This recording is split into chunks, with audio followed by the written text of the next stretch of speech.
শুরুতেই আপনাকে ধন্যবাদ জানাচ্ছি এই পর্বটি দেখার জন্য। আসসালামু আলাইকুম। আমি স্থপতি মোহাম্মদ পারভেজ রানা। আশা করি আপনারা সবাই ভালো আছেন। আমরা সবাই জানি বাংলাদেশের বর্তমান রাজনৈতিক পরিস্থিতি একটা টালমাটাল অবস্থার ভেতর দিয়ে যাচ্ছে। আ ছাত্রদের আন্দোলনের মুখে পড়ে প্রায় ১৫-১৬ বছরের সরকার প্রধানমন্ত্রী শেখ হাসিনা পদত্যাগ করতে বাধ্য হয়েছেন বা পালিয়ে গেছেন। সেটি যেভাবেই বলি না কেন, এটি নিয়ে দেশে বিদেশে পুরো পৃথিবীর আলোচনার বা ব্যাপারের প্রধান শিরোনাম, আলোচনার হট টপিক হচ্ছে এটা। যে বাংলাদেশে ডিক্টেটর শেখ হাসিনার পতন হলো। হোয়াটএভার এটা নিয়ে আলোচনা সমালোচনা থাকবে। একজন সাধারণ নিরপেক্ষ মানুষ হিসেবে আমি ভারতীয় একটি মিডিয়ার কথা বলতে চাই। সেটা হলো রিপাবলিক টিভি বা রিপাবলিক মিডিয়া বাংলা বা রিপাবলিক টিভি বাংলা। এই এদের ইউটিউব চ্যানেলে যেইভাবে আম নিউজ প্রেজেন্টাররা সংবাদ পরিবেশন করে, আমার মনে হয় এটা সংবাদ উপস্থাপন বা জার্নালিজমের কোন মাধ্যমে পড়ে বা এটার যে ন্যূনতম কমন সেন্স, মানে এমনভাবে তারা উপস্থাপন করে, মনে হয় যেন যুদ্ধ লেগে গেল। হ্যাঁ? বাড়িয়ে চাড়িয়ে চিল্লাচিল্লি করে মানে হুলস্থুল অবস্থা। শুরুতেই দেখেছি যে রিপাবলিক টিভি যেটি আছে, অর্ণব গোস্বামী যে একটা stupid, I am sorry to say that. এই স্টুপিড যেভাবে নিউজ পাবলিশ করে আমার মনে হয় সে হয়তো একটা মিডিয়ার কলঙ্ক। ঠিক আছে? যেকোনো জিনিস উপস্থাপনার কিন্তু একটা ডেকোরাম আছে, ভদ্রতা আছে, একটা আদব আছে, একটা পলিসি আছে। তাই না?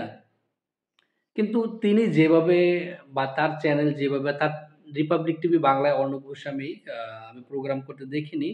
বাট সে যেই স্টাইলে একটা উদ্দেশ্য নিয়ে প্রোপোগেট করে একটা মনে হয় যে ইনটেনশনালি তারা নিউজ, যে বাংলাদেশে এই হলো, বাংলাদেশে সেই হলো, সংখ্যালঘুদের উপরে এই হলো।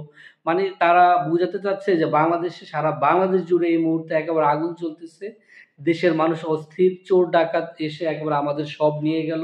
হ্যাঁ? সংখ্যালঘুরা পালিয়ে গেল, তাদের উপাসনালয়গুলো ধ্বংস করেই দিচ্ছে। মানে এদেশের সংখ্যালঘুরা সব মানে একেবারে উত্তপ্ত আগুনের উপরে আছে। মানে ননসেন্স, ননসেন্স। তাদের ইউটিউব চ্যানেলে গেলেই দেখবেন যে তাদের নিউজগুলো, তাদের উপস্থাপনাগুলো এরকম। মানে চিল্লাচিল্লি, অস্থির ভাব, মানে কোনো ধীর স্থিরতা নাই, কোনো আলোচনার মনে হয় যে এরা মানে ২ দেশের ভিতরে যে আমাদের, আমাদের প্রতিবেশী দেশ, আমাদের ভিতরে যেই আন্ডারস্ট্যান্ডিং আছে আমাদের দীর্ঘদিন যাবৎ, হ্যাঁ? সেটা নিয়ে আলোচনা সমালোচনা হতে পারে। ভারতের সাথে আমাদের যেই সম্পর্ক, আ স্বামী-স্ত্রীর মতো সম্পর্ক হোক বা বন্ধুর মতো সম্পর্ক হোক, হোয়াটএভার ইট ইস, ভারত আমাদের প্রতিবেশী, আমরা ভারতের প্রতিবেশী।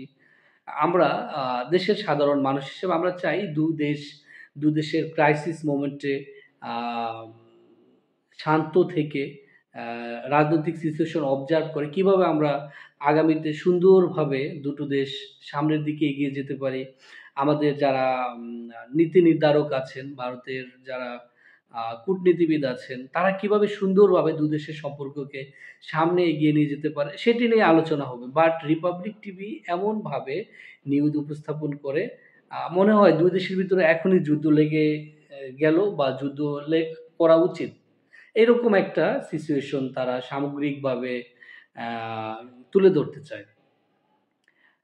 এটি এই তাদের রিপাবলিক টিভির নিউজগুলো, তাদের প্রেজেন্টারের বডি স্টাইল, তাদের বাচনভঙ্গি, কথা বলার ধরন, বডি ল্যাঙ্গুয়েজ, হ্যাঁ? এগুলো দেখলে আসলে বিরক্তই লাগে। একজন বাঙালি হিসেবে, আ বাংলা ভাষাভাষী মানুষ হিসেবে আমি মনে করি যারা বিশেষ করে এই রিপাবলিক টিভি বাংলাটা মনে হয় কলকাতা থেকে হয়তো আ পাবলিশড করা হয়। আমার মনে হয় সে দেশের যারা গভর্নমেন্ট আছেন, বিশেষ করে মমতা ব্যানার্জি আছেন, আ যারা এই বিষয়গুলো দেখেন, আইসিটি বা তথ্য প্রযুক্তি বিষয়ক, হ্যাঁ? তাদের মনে হয় তাদেরকে একটু নোটিসে রাখা, নজরদারিতে রাখা বা অন্যান্য চ্যানেলগুলো তো যেমন আনন্দ টিভি, এবিপি, হ্যাঁ? তারপরে অন্যান্য ভারতের তো অনেক মিডিয়া, তাই না? বিশাল বড় দেশ। কিন্তু রিপাবলিক টিভির মতো একটা স্টুপিড প্রেজেন্টার, স্টুপিড প্রেজেন্টেশন, এটা আসলে মানার মতো না। অনেক ফলস নিউজ, ইনটেনশনালি নিউজ। আমার মনে হয় তারা নির্দিষ্ট যেকোনো দলের হয়ে আপনার নিউজ প্রেজেন্ট করে। Very I am sorry to say that. এটা খুবই হতাশাজনক। আমি মনে করি রিপাবলিক টিভিকে সবার বয়কট করা উচিত। বিশেষ করে ভারত বাংলাদেশের সম্পর্কের একটা স্থিতিশীল অবস্থার জন্য, আম একটা কমিউনাল হারমোনির জন্য বলেন, দুদেশের বন্ধুত্বপূর্ণ সম্পর্ক, এদের নিউজগুলো দুদেশের মানুষের মাঝে উত্তেজনা সৃষ্টি করে। এদের কমেন্টগুলো দেখবেন, এদের যে ভিডিওগুলো আছে, যেই কনটেন্টগুলো আছে, এই কনটেন্টগুলোতে কমেন্ট সেকশনে গেলেই বাংলাদেশের যে প্রতিক্রিয়া, এটা দেখলে ইজিলি বোঝা যায়। তারা ফলস নিউজ প্রোপাগেট করে। হ্যাঁ? এগুলো আসলে আমরা মানুষ এখন কিন্তু বুঝে, তাই না? যে এই যে বাংলাদেশের সরকারের পতন হলো, এটা কি গণ-অভ্যুত্থান হলো? নাকি কোনো দেশ intentionally করলো? নাকি এখানে আমেরিকার হাত আছে? নাকি পা আছে? এগুলো কিন্তু মানুষ এখন বুঝতে পারে, তাই না? এগুলো নিয়ে আ ফুলিয়ে ফাঁপিয়ে চিল্লাচিল্লি করে বলার কিছু আমি দেখি না। কারণ কি? সারা পৃথিবী এখন কিন্তু ওপেন। এই একটা মুঠোফোন থাকলেই আল জাজিরার কি নিউজ পাবলিশড হচ্ছে, সিএনএন, বিবিসি, অ্যামনেস্টি ইন্টারন্যাশনাল, হ্যাঁ? ভারতের দ্য হিন্দু, আনন্দবাজার, হ্যাঁ? হোয়াটএভার ইট ইজ, বাংলাদেশের প্রথম আলো হোক, একাত্তর টিভি হোক, যমুনা টিভি হোক, আ যেকোনো দেশের আ নিউজ দেখলেই কিন্তু বোঝা যায় যে কোন নিউজটা ইনটেনশনালি আ বলা হচ্ছে, কোন জিনিসটা চিল্লাচিল্লি করে অযথাই তুলে ধরা হচ্ছে। তো আমি এই বিষয়টা নিয়ে কেন কথা বলছি? কথা বলার কারণ হলো, যদিও পেশায় আমি একজন স্থপতি, কিন্তু সামগ্রিক পরিস্থিতি বিবেচনা করে আমি ব্যক্তিগতভাবে মনে করছি যে এই বিষয়টা নিয়ে কথা বলা উচিত, কাউন্টার করা উচিত। কারণ মিডিয়ার উপস্থাপনা কিন্তু ভেরি সেনসিটিভ বর্তমান সময়ে। আ একটা স সঠিক জিনিসকে রংভাবে উপস্থাপন করা যায় খুব সহজে। কথার মারপ্যাঁচে আ এক কথাকে অন্য কথায়, বা যেই অর্থ নিয়ে, যেই উদ্দেশ্য নিয়ে আম একজন কথা বলে, ভিডিও এডিটিং, কাট পেস্ট বা ইনটেনশনালি কিন্তু সেই জিনিসটাকে অন্য অর্থ দাঁড় করিয়ে দেওয়া যায়। সেগুলো আমরা কিন্তু কম বেশি সবাই বুঝি। তো বিশেষ করে আ ভারতীয় যারা তথ্য প্রযুক্তি বিষয়ক, নিউজ বিষয়ক, আইসিটি বিষয়ক জ্ঞান রাখেন, আমি তাদেরকে অনুরোধ করব, এই রিপাবলিক টিভিকে কিন্তু তাদের মনিটরিং করা উচিত, তাদেরকে অবজারভেশন বা তাদেরকে নোটিস করা উচিত। আমরা চাই ভারত আমাদের প্রতিবেশী দেশ। তাদের সাথে আমাদের একটা সুসম্পর্ক বজায় থাকুক।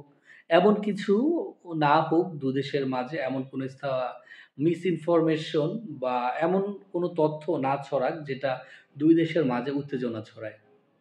তো ভালো থাকবেন। অন্য কোনো দিন অন্য কোনো বিষয় নিয়ে আবার কথা হবে। আসসালামু আলাইকুম।